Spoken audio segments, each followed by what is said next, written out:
Yo, what's going on, guys? Cali Cowboy here, coming at you with another video. And right now, I'm recording on the podcast and making a video at the same time. Just trying some things out, seeing how this works. And right now, I know the video quality isn't the best right now, but this is what I got to work with. So please excuse me for the quality. But right now, just going to get into some of the finer details into the Rams Cowboys game that just happened this last Saturday. Uh, it was good to see us win, won 14-10, and we saw some of the some of the starters come in the first series. Had some good things, had some bad things, and gonna get into that right now. But before I do, go ahead and follow me, subscribe, Facebook, Twitter, Instagram, and on YouTube at Cali Cowboy 619, and just go ahead and follow me there if you want to keep up with me. So, all right, getting into this game.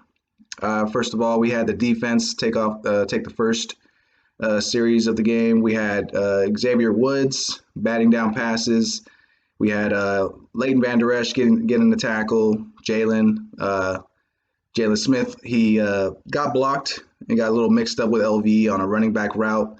That Rams running back is really good, by the way.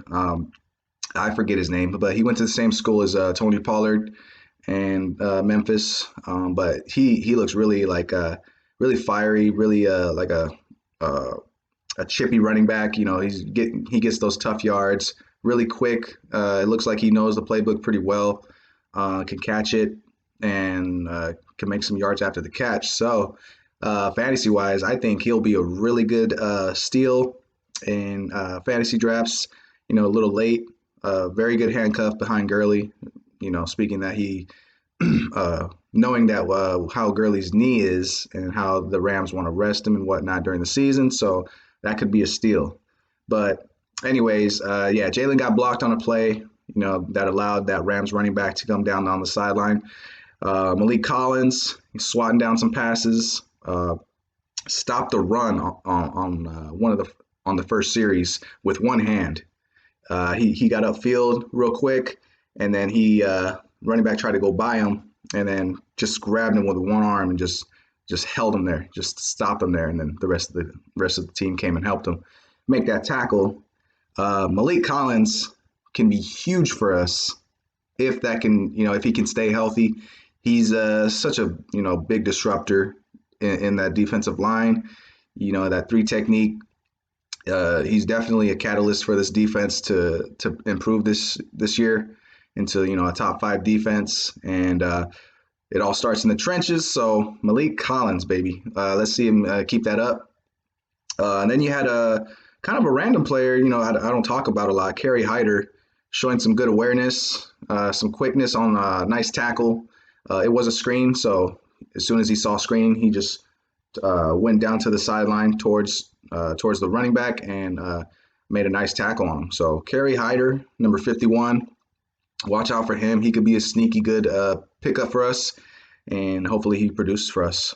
So defense first series looked pretty good. Then we got the offense.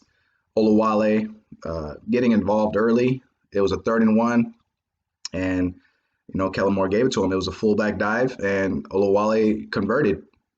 And not the biggest fan. Fullbacks aren't the greatest athletes and whatnot. But if they can get the job done on a 3rd and 1, that's all you can really ask for. If they could block, that's all you can really ask for. So Olawale getting his number called and converted on a first. So that was pretty cool to see.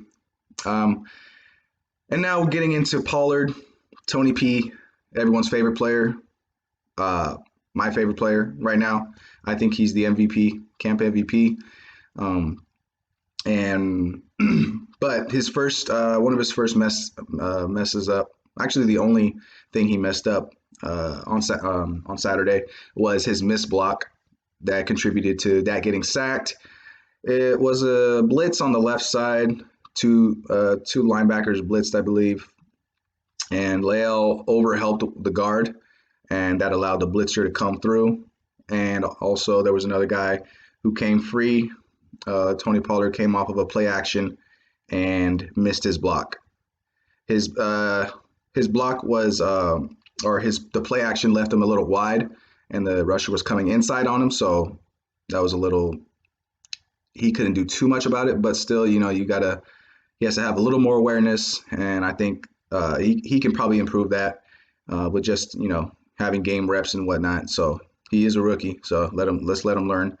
Uh, that was the only negative though, really. After that, he comes back with a 15-yard run, just bursts right through the hole. Just shows his quickness and his vision.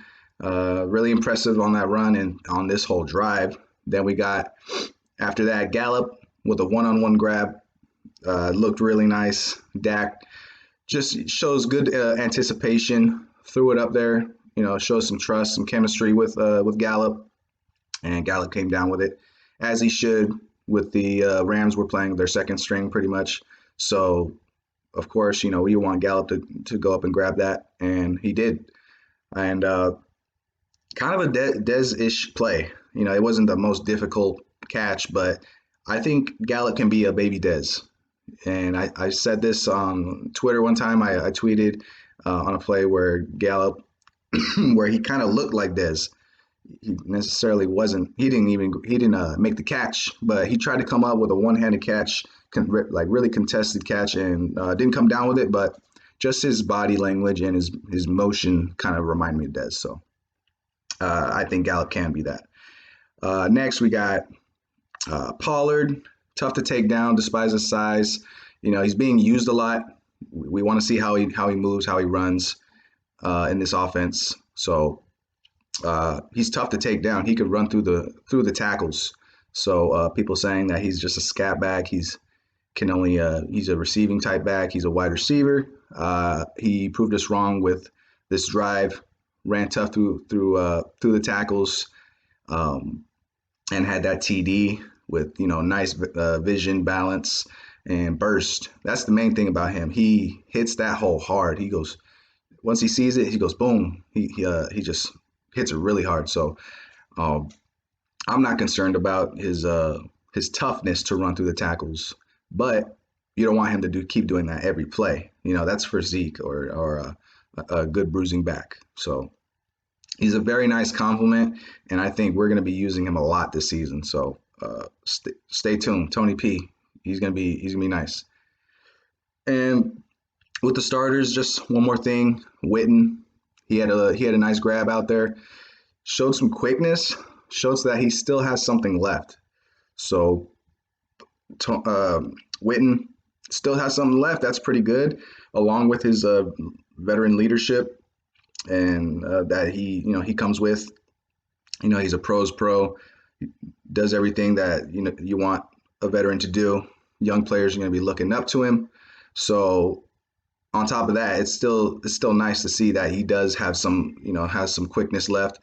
He has the knowledge of the route tree like the back of his hand probably, and that's just another option for us in addition to Jarwin, who didn't play this game, but still nice to see Witten has something left. And that was it for the offense, pretty much for the starters. Next series with the defense, you had Taco batting down a pass. You had Lewis with a really good breakup. He had Jordan Lewis had a nice couple plays in this drive.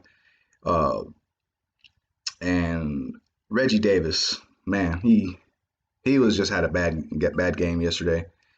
Dropped the punt. It was kind of a wobbly punt. He misjudged it, and it dropped it like right in front of him. So, it's a tough break, but you only get a certain amount of preseason games, so you gotta take advantage of what your opportunity is. So, right now, stock is down on Reggie Davis. He is that quick receiver, but you gotta make that catch. So after that, he was kind of hesitant, kind of a little scary catching the punts after that, and he didn't make any much more noise after that. So stock down Reggie Davis. Next, Xavier Woods coming in like a missile to break up a pass. Really nice play. Just heat-seek missiled it, saw it, reacted, boom, broke up a pass. So that's just showing his physical side. We all know he could do that. And Woods, breakout player this year, definitely gonna be looking for him to break out. Another play by Jordan Lewis. He had a nice wrap up tackle in the flat. He's also like a physical player in the secondary. He's a scrappy player. He's going to be feast or famine. He's going to be missing some plays, but he's also going to be making some nice plays. So, um, and that's cool because he's like the third corner that we got. So, uh, in terms of talent, I think. So, Jordan Lewis was nice. You got Taco, had a like kind of a boneheaded holding penalty on him, held the tight end or whoever it was going out to receive a pass while he was rushing upfield.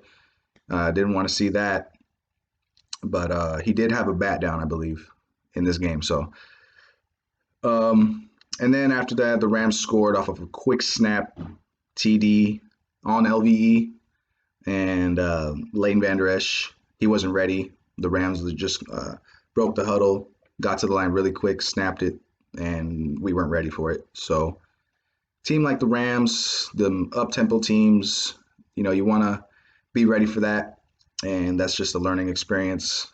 LVE was a little off today, or Saturday, but I don't think it's that big of a deal. He'll look at that. He knows what he should have done, so not worried about Leighton. And second string, we got Alfred Morris, man. He is so slow. He dances in the hole. He's doesn't commit. He just looks really sloppy out there. It's not looking great for the backups behind Pollard and Zeke, in my opinion. So, man, Zeke, come back. Yeah, Morris, he wasn't committing enough. He was just too slow. So, didn't like that. Mike White isn't great. You had Cooper Rush that came in after him, was looking pretty good, really solid, not great, but he looked solid. He looked better than White. So I'm thinking Cooper Rush is going to be our backup behind Dak. He has the intangibles and stuff like that. Not the greatest arm, but I think he can run the offense. So I'd go with Cooper Rush. And Maher misses a 52-yard field goal. He does have a leg, but his accuracy is shaky. As we know, not too consistent, but I wouldn't worry too much on Maher. The same game, Zerline missed like a 50 or 40-something yard field goal too. So, hey, best miss some field goals too. It's preseason. He's probably working out some things. I wouldn't worry too much on Maher right now. Let's let him get into the season, and if he's just outrageously bad, then we'll start to worry a little bit. Couple other notes. Mike White, he didn't distribute enough. He just didn't make any big plays, didn't stand out. So he's a third stringer. And on the defense, one player that was impressing me throughout the game, as the game progressed in like the third, fourth quarter, Justin Phillips, who we picked up, undrafted rookie free agent, had a nice interception. It was kind of a no-look, over-the-shoulder INT. It was a little lucky, but it was still impressive. Caught it. I don't even know if he saw it or not, but had that interception. And that wasn't it. After that, he had some tackles, just being around the ball, playing with energy. That's something you want to see out of your linebackers, especially with Sean Lee out. So a player to watch out for, Justin Phillips, kind of impressed me a little bit. And that's about it. Second preseason game versus the Rams. Overall, I think this game was a very positive game. Seeing how we're looking without Zeke isn't too bad. If we have Pollard playing like that. So I think it's great. Dak hasn't missed a pass yet in preseason. These contract negotiations still going on. I'm tired of talking about it. Just kind of wanted to get it over with. But and Jerry Jones, he was after the game. He had a little joking around with the press. He was like, Zeke who? And he was obviously kidding, but I guess Zeke's agent took it a little serious and he kind of took it as an insult. I don't think. I think he's just trying to mess with us. He's trying to get him, get us feeling like did something wrong, but we all know it was a joke. So, anyways, that's pretty much it for this game, y'all. Uh, Third preseason game. Gonna look out for that. Thanks for listening. Thanks for watching. Go ahead and like, share, subscribe, and I'll catch y'all later. Peace.